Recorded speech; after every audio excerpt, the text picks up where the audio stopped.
Turn our attention now to the Euros. Delighted to say football writer, author Simon Kuper joins us on the line. Good morning to you, Simon. Good morning. And thanks a million for taking our call. Excellent piece about German football in the FT this week. It was before, I think, the Hungary game, if I'm right. A great quote there from Bertie Vogts that German footballers used to dance like refrigerators but still beat the best teams. Maybe they still dance a little bit like refrigerators, Simon, was the thought that I was having, but their capacity to beat the best, and on Wednesday's evidence particularly, is gone. I don't think they dance like refrigerators as much anymore. I mean, they now have, some of Europe's most skillful footballers, players like Kroos and Gundogan. So, I mean, Foss was talking even more generally than that. He said something like, have you ever been to a discotheque? Look at the Germans, they dance like refrigerators. And he said that applies in football and applies in life. And that was an era, from the mid-70s through the 90s of quite ugly German football, which they got rid of. They decided to remake themselves on the model of Spain, and they play a much more sort of passing, prissy game, but they're not invincible anymore.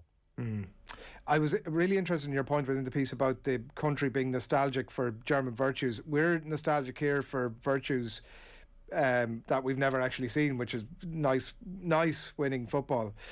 Are the German public okay with blunt but winning football? No, I mean, the Germans had got fed up with blunt but winning football. And so in 2002, when they reached the World Cup final, cause for celebration in almost any other country, playing, grotesque football, there was this sense of enough is enough. We don't want to be doing this anymore. We don't always want to be the villain of international football, the Darth Vader who slays the beautiful teams. We want to be a beautiful team ourselves, and why not? Huge football country, great tradition. And so they said, we're going to start playing pretty football, if you like, and we'll take it from there. And so first Jürgen Klinsmann and then Jogi Löw, and they revolutionized all their youth academies to prioritize kind of little ball playing midfielders on the Mario Götze model. And it worked. And they won the World Cup in 2014. And for about a decade, they played the best football the German teams ever have. And of course, you can't stay at the top forever. They're still, let's say, one of the 5 best teams in the world, but they're clearly not as good as France.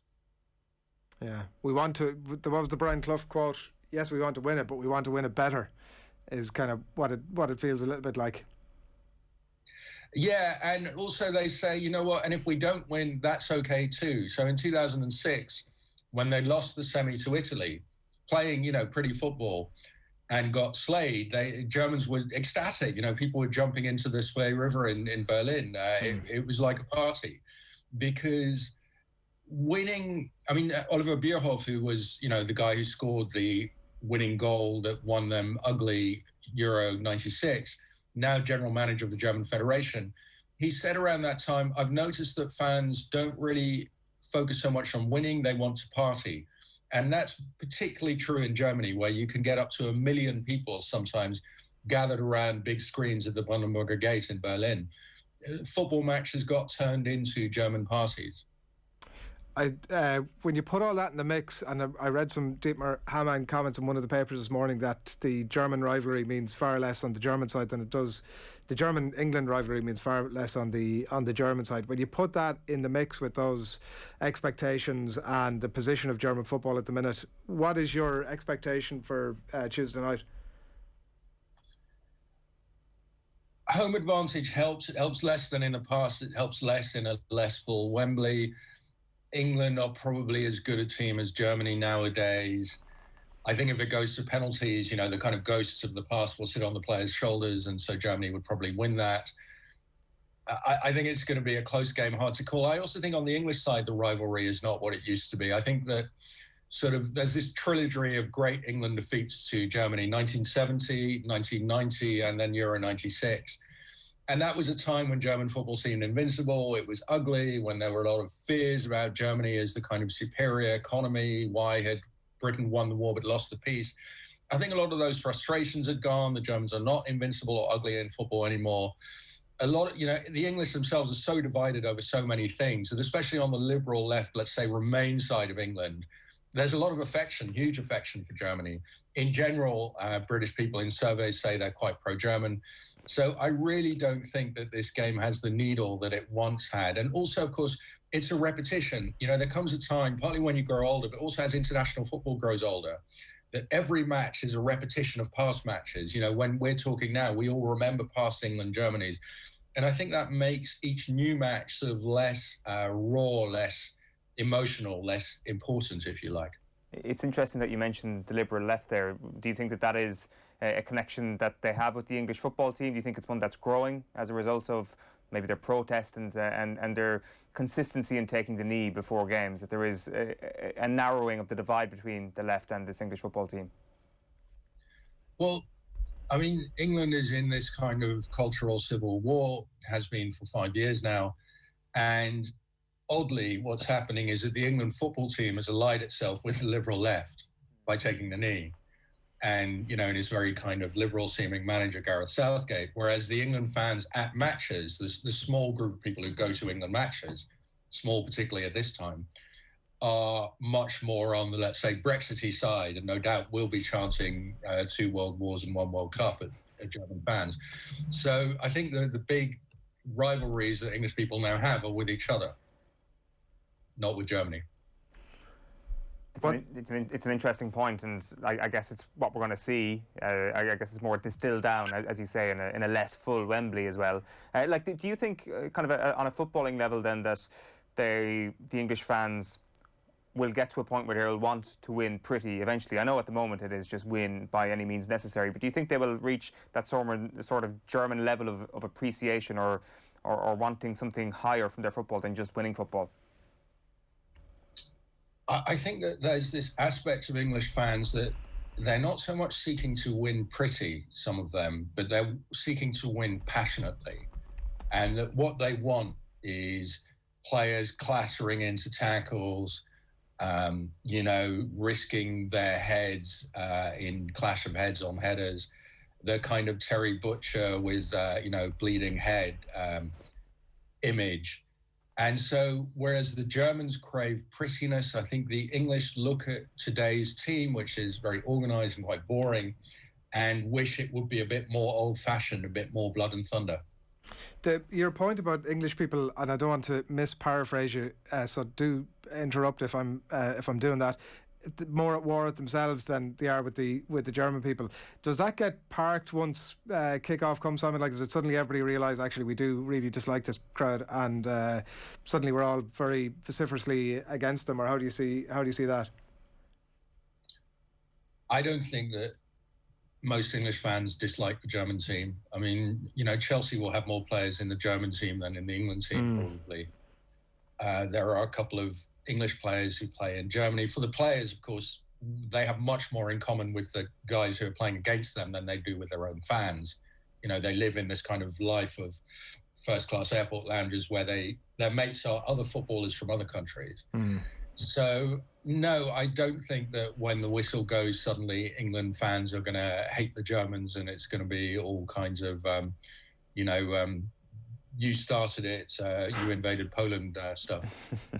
Yeah, I suddenly have a David Squires column in mind with English fans carrying German flags. I'm not quite sure it'll go exactly that far. What's your expectation for what happens? Germany obviously need to really step it up from where they were at on Wednesday night. My predictions are always wrong, but I'm going to predict that England edges this one narrowly. Yeah, I think I'm with you on that one. Will you talk to us a bit about Belgium-Portugal? I think it's probably the game of the weekend on Sunday. Portugal, in my view, looked ordinary for large parts, maybe against France. Obviously a game of penalties, and Portugal needed them badly. I felt it to hang on at that time. Maybe shades of their 2016 route, Simon, or how do you think Portugal are going to go from here? Portugal, I think that I'm focusing more on Belgium. I've been sort of caring more about Belgium. You know, I grew up in Holland, so we have this odd sort of somewhat supporting the Belgians, but we hope they don't actually win the tournament thing. Yeah. And so I look at the Belgians, and how would you play against them? Well, the great anxiety is when De Bruyne and Lukaku combine, and then you see kind of the best of international football. Azar is not the player he was, and I think the Portuguese will be looking at the Belgian back three, who are, Belgium can choose between slightly substandard players like Boyata and old players like Vertonghen, or a mix of the above. And so that's a very vulnerable centre. Cristiano will be saying, as he always does, I'm sure, get the ball to me as quickly as possible. I'm going to take on these central defenders. So I think it will be a very centrally focused Portuguese side. And both teams have sort of half a great team. And, if you look at how Bruno Fernandes can come on off the bench against France, wow, that's riches. And yet both Portugal and Belgium, compare them to the French, who have sort of 9 world-class players. The Belgians and Portuguese are somewhere below that. Yeah, that's for sure. You spoke to Kylian Mbappe for Esquire before the tournament kicked off. There is a sense that maybe if he's going to explode into this tournament, it will be quite like 2018, where the knockout stages are the Kylian Mbappe stages. From speaking to him, from understanding him a little bit more, Simon, what have you learned about the elements of his personality that make him the competitor and the great competitor that he is? I think that what really was important in making him so great so young was that both his father and his uncle were amateur football coaches. So, I mean, his father was kind of the main coach in the suburb of Paris where he grew up, Bondy. And so from the age of 4, Mbappe was sitting in changing rooms listening to tactical talks. And, after a game, every game, there'd be a debriefing with his dad.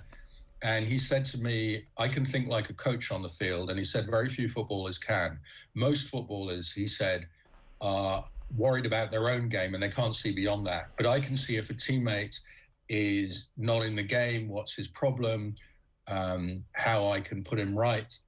And that's a very rare gift. So he grew up knowing the codes of football, not just the tactics, but also the culture. So when he walks into the blue changing room at 18, as the next, great player, he says nobody wants to give their place to an 18-year-old, especially if he's been, heralded as the next great. And so nobody wants you there. And he knows exactly who to sit next to on the bus, how to behave. He said, you can't be too humble. You have to be modest, but you can't be self-effacing. You have to show that, you're demanding a place. And so he has a very, very old man's understanding of how football works on the field and off the field. So and then as a footballer, he's both a natural, nobody faster than him, perfect control, who's also perfectly coached, both by the French system, which is very, very good at producing footballers, as we've seen, and by his family. So and he comes from a very sort of disciplined, ambitious, but, head screwed on family. How protective is his father of him in those situations? I mean, I was interviewing him. This was during COVID. We'd all been tested, but it was still not a very safe situation. There were about 6 people crowded around, as people always crowding around Mbappe in a small room in this villa that he owns, that he uses as a kind of foundation for his charity work. And I was asking about police violence. I said, look, you've spoken out about police violence recently. And he said, yeah, it took me a long time because I had to find my ground as a star. But it's something I care about. He said, I oppose all violence, not just police violence. And I said, look, it must be personal to you because police violence in France is very much aimed at non-white young men from the suburbs of Paris like you were. And then his father, sitting next to me, who I hadn't noticed before then, big burly guy, he suddenly starts speaking and he says, we're not going to answer that. We're not going to go there. You're presenting police violence as if it's just against this group of non-white young men. It's not true. It's against lots of people. And I think what the father is managing is not just Kylian on the field, but also they're very wary of setting him up as a young black man who's against the police or against the French mainstream or calling France out on racism, because they understand that to be a hero, to be beloved in France, which he is, you have to tone down the blackness. That wouldn't be accepted by the public as large, where, country where 30% or so is sympathetic to the far-right Rassemblement National Party, where a lot of French fans still think there are too many non-white players in the national team. where a lot of fans don't accept that a bad boy who's of immigrant origin like Karim Benzema is really French. They feel he shouldn't be in the team. So it's just such a sensitive thing in France to be a black hero that they're trying to manage that. That's really interesting. So I mean, it seems like almost ludicrous to even suggest this, but has there been any impact on the relationship between the people in the banlieue and with Kylian Mbappe, or is that perfect? Does that softening of his views impact their view of him as a legitimate man fighting for their cause? Well, I mean, it's quite brave of him to come out against police violence. I mean, sure. That is something where you could suddenly find yourself up against the far right, which is not a small group of people in France. I think right now Mbappe is very widely admired and beloved, and there were beautiful pictures during the 2018 World Cup final of thousands of people in Bondy sitting in front of big screens, you know, their faces painted with the tricolours, cheering on France. So the idea that the suburbs of Paris are somehow the lost territories of the Republic, as the far right likes to call them, seem very false. I mean, this was the Republic, as James Macaulay of the Washington Post said. So I think that right now it's hard to find a more popular person in France than Kylian Mbappe, but he knows that you're always walking a tightrope, and you say the wrong thing, and suddenly you're the bad boy, you're the new Benzema. So maybe it's the smart play, Simon, to do what he's doing. That it sounds like, from what you're saying, that he himself probably would like to have gone further, but that maybe the smartest thing is, because my instinct when you said that was that it's a shame that he couldn't be as giving maybe as he would want to be, but actually in the long term perhaps that's a smart play. Look, I don't think that whatever a footballer does can change France much. You know, Zinedine Zidane regularly topped the 6-monthly French poll of most popular French person. So regularly, Zinedine Zidane, guy of Arab origin, was the most popular man in France. And a lot of, you know, the most popular French entertainers are blacks or Arabs or Jews. And it doesn't seem to translate into a weakening of the far right. You know, we've been here for more than 20 years. The World Cup '98 was supposed to, you know, create a new vision of a multicultural France that wins, and was supposed to defang the far right. So I wish Mbappe well in his, I wouldn't quite call it a crusade, but in his speaking out against police violence. And I hope that extends, but I don't think it's going to make much difference. Just one final point I had for you, Simon, before we let you go. Obviously, you mentioned the Dutch-Belgian rivalry there. Is there Dutch confidence ahead of Sunday and ahead of the tournament at large? I mean, Holland has quite an easy route to the semi, playing the Czechs and then either Denmark or Wales. I think it's fair to say that we're better than those teams. But look, as Holland fans of a certain age, we've seen much better Dutch teams than this. The generation of 74, the generation of 88, the generation of 98 were, I mean, even the generation of 2010, 2014 were superior to what we see now. I mean, there's one Dutch player who's indisputably world-class in Frenkie de Jong. De Ligt and Depay are not far off that, but there's a lot of rather mediocre guys in the team. So it's sort of a pastiche of past Dutch teams. So we have to get very lucky to go beyond the semi. We'll hopefully catch up with you again down the track. Always really interesting. Thanks a million, Simon. Thank you.